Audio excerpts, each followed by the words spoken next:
joining us, Paul. So a brilliant 3-1 win today in the FA Trophy at Buxton. What's your thoughts, mate? Thoughts are just everywhere at the minute. I think to a man, we were outstanding with him.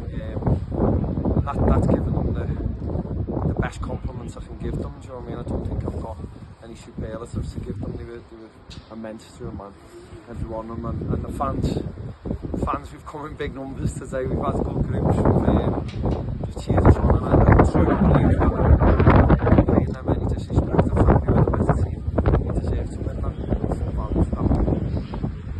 In a obviously going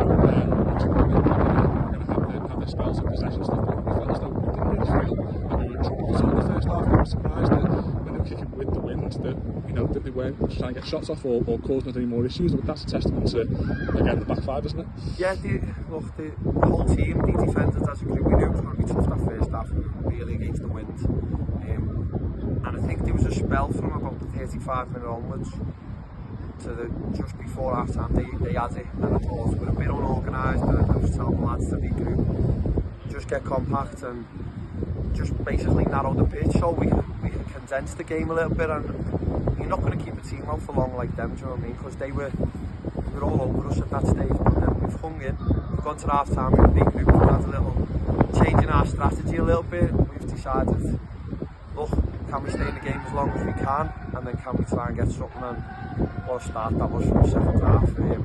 I was speaking about, we had 2 crosses in the first half, and with 2 balls in, and we just said, great balls, but can we just get across the keeper? Well, he's done exactly what I asked Callum scorer with a little John Barnes-esque finish, a back heel, and like I say, from that moment on,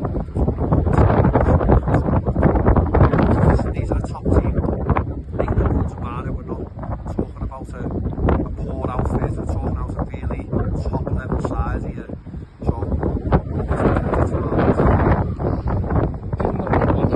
So again, Buxton are trying to play the ball long and trying to get their own inlets into the game. But it felt like you say, we were in control, and you must have been really pleased with the way we kind of kept our foot on it to try and go for the second as well, and not just sit on, just try and see that there's opportunities for us to increase the scoreline.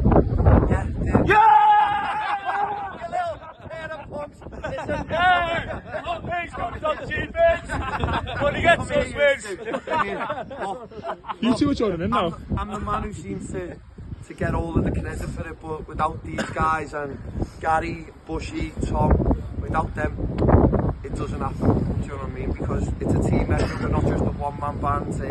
Everything that we do is collective, and like I say, we've had some tough weeks individually, personals, with a few of the people that we have, and that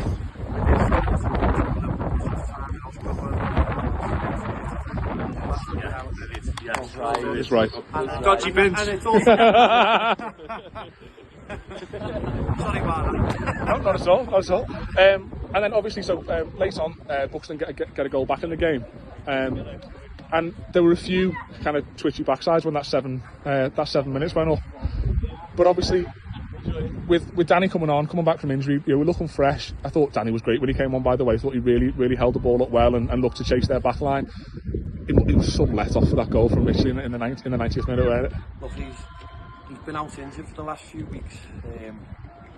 Hamstring injury. He done it on the Thursday before the kids' golf game.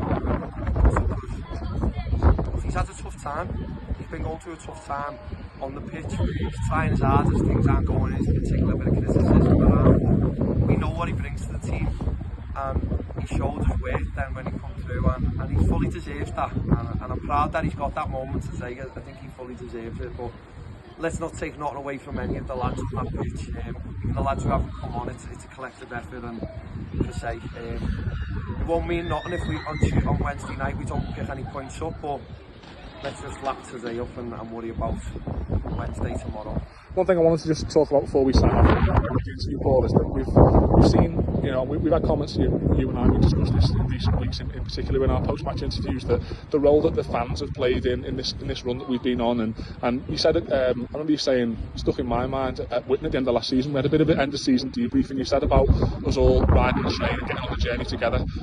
that's an example of that today, isn't it? Definitely rode the train today. I think some have rode more than a train, some have rode the bus. Yeah, I think some have rode an off license. Probably on top of the roof at the bus at the minute, but listen, successful teams aren't breeding on 10 men on a stock. The breeders on that what we've had today and more, do you know what I mean? And hopefully this will entice more of the fans back that we've had. So, like I say, there's credit to them as well. I think without them we're not on our way to as a collective, as a group as we can be, and it's good to see that we've made history today. We've made history as a club. This is the first time we've ever been past this now. And I'm a manager that's close to that achievement, and hopefully it's just the first of many achievements today.